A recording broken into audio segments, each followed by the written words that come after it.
কেমন আছেন? যাই হোক মোটামুটি অসুস্থ হয়ে ভালো হয়ে আসি না, ইয়ে নয়, ভালো হয়ে আসি।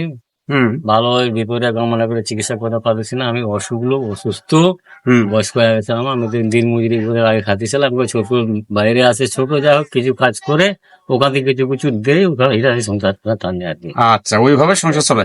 তাহলে আপনার এই পায়ে কিভাবে ব্যথা পেলেন? পা ফুলে কেন? পায়ের ব্যথা যারা চিকিৎসা করতে সামান্য আঘাত পাচ্ছিলাম, ও, ওই আঘাত পায় মনে করো এই আগে থেকে কিছু কমছে কমছে। কমছে চিকিৎসা করবার কমছে। কমছে, হ্যাঁ। হ্যাঁ। ওরে চিকিৎসা করতে গেলে কমছে, আমার টাকা পয়সাতে নেয়, আচ্ছা ডাক্তারের তো চিকিৎসা করতে পারতেছি না। আচ্ছা, আগের থেকে কিছুটা ভালো আর কি। আগে থেকে কিছু ভালো, আগের থেকে কিছুটা কিছু ভালো। ভালো। তা সংসার তাহলে চলে, আপনার ছেলেগুলো কিছু সাজর সম্বন্ধ দেয়। যে, হ্যাঁ, আগের মতো তো আপনার কর্ম করতে কর্ম পারেন করতে না। পারি না। এখন তারপর দেখি- বয়স হয়ে গেছে, এখন তো সুস্থ থাকলেও আর কাম করার সময় নেই, বা সময় নাই, হ্যাঁ। কৃষি কাজ করার বয়স নেই, বয়স হয়ে গেছে বয়স হয়ে গেছে। 65-70 বছর। শরীর সুস্থ থাকলে বা কি কাজ করে? আরে এটা খুব কষ্ট হয়ে আসি, হুম। মনে করেন নাতিপুতি আমার এটা চলে গেছে বিড়ি জামা, ওরা গেছে ডাকাত কাজ করতে, তাহলে কম কষ্ট আমি আসি, সেগুলোও দেখা লাগে। সিনেমা দেখা লাগে। এই যে একটা ছোট ছোট বাচ্চা আর দুটো আছে আরো, ও, বিড়ি জামা এখান থেকে চলে ঢাকা, ওরা মানে গরিব, আচ্ছা আর আচ্ছা। বিড়ি জামা।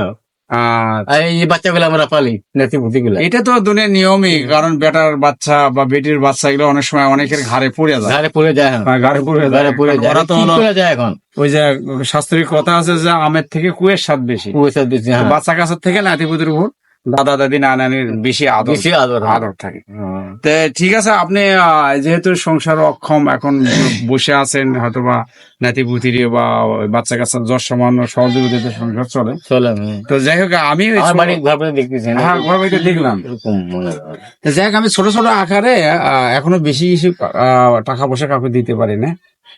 ছোট ছোট করে মানুষকে একটু চিকিৎসা সেবা বা শাড়ি লুঙ্গি, ডাল চাল তেল চিনি আটা এগুলো মানুষকে দিয়ে থাকি।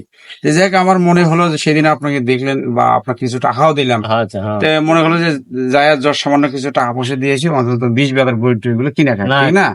তো ঠিক আছে, আবারও দেখা হবে। আপাতত আমি এই সামান্যটুকু টাকা দিয়ে গেলাম, এই টাকা দিয়ে আপনি ওষুধপাতি কিনে খান, হ্যাঁ? হ্যাঁ। আবার কি সমস্যা হয় আমাকে জানান, ইনশাল্লাহ, যেহেতু কাছে কুলেরই মানুষ, আবার যোগাযোগ করা হবে, আচ্ছা, হ্যাঁ? ঠিক আছে, জানাবো।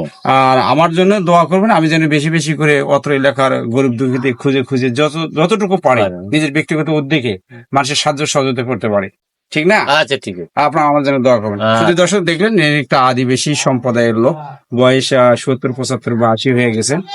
তা এখন এই যে উনি পায়ে ব্যথা পেয়েছিল, ওই ব্যথার কারণে আগে যে কৃষি বা ক্ষেত খামারে কাজকর্ম করছে সেটাটুকু পারে না। ওনার ওই যে ছেলেরা 10 সমানের সহযোগিতা করে, এটা তার সংসার চলে। তো এর আগেও আমার সঙ্গে কিছুদিন আগে দেখা হলো, কিছু টাকা দিয়েছিলাম সংসার চালানোর জন্য। তো আজকে মনে হলো যে যেহেতু পাটা ওনার ফুলে, তো বেশি কিছু টাকা দিতে বললাম না, শুধু দর্শক ওনাকে অল্প কিছু টাকা দিলাম, ওই দিয়ে যেন একটু বিষ ব্যথার বই টুড়ি কিনে খেয়ে যতটুকু হয় সুস্থ হওয়ার সম্ভাবনা হয়তো বা তৈরি হবে।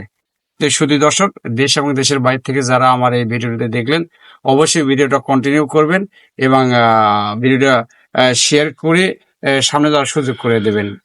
আপনাদের দেশ এবং দেশের বাইরে থেকে যারা আমার ভিডিওটা দেখতেছেন, সবার প্রতি আন্তরিক শুভেচ্ছা ভালোবাসা জানিয়ে শেষ করছি। আপনারা দোয়া করবেন আগামীতে আরো কোনো এরকম মানবিক ভিডিও নিয়ে আপনাদের সামনে হাজির হতে পারে এবং ভালো ভালো করে বেশি বেশি করে ভালো কাজগুলো করতে পারি, এই বলে শেষ করছি। রাখি, আসসালামু আলাইকুম।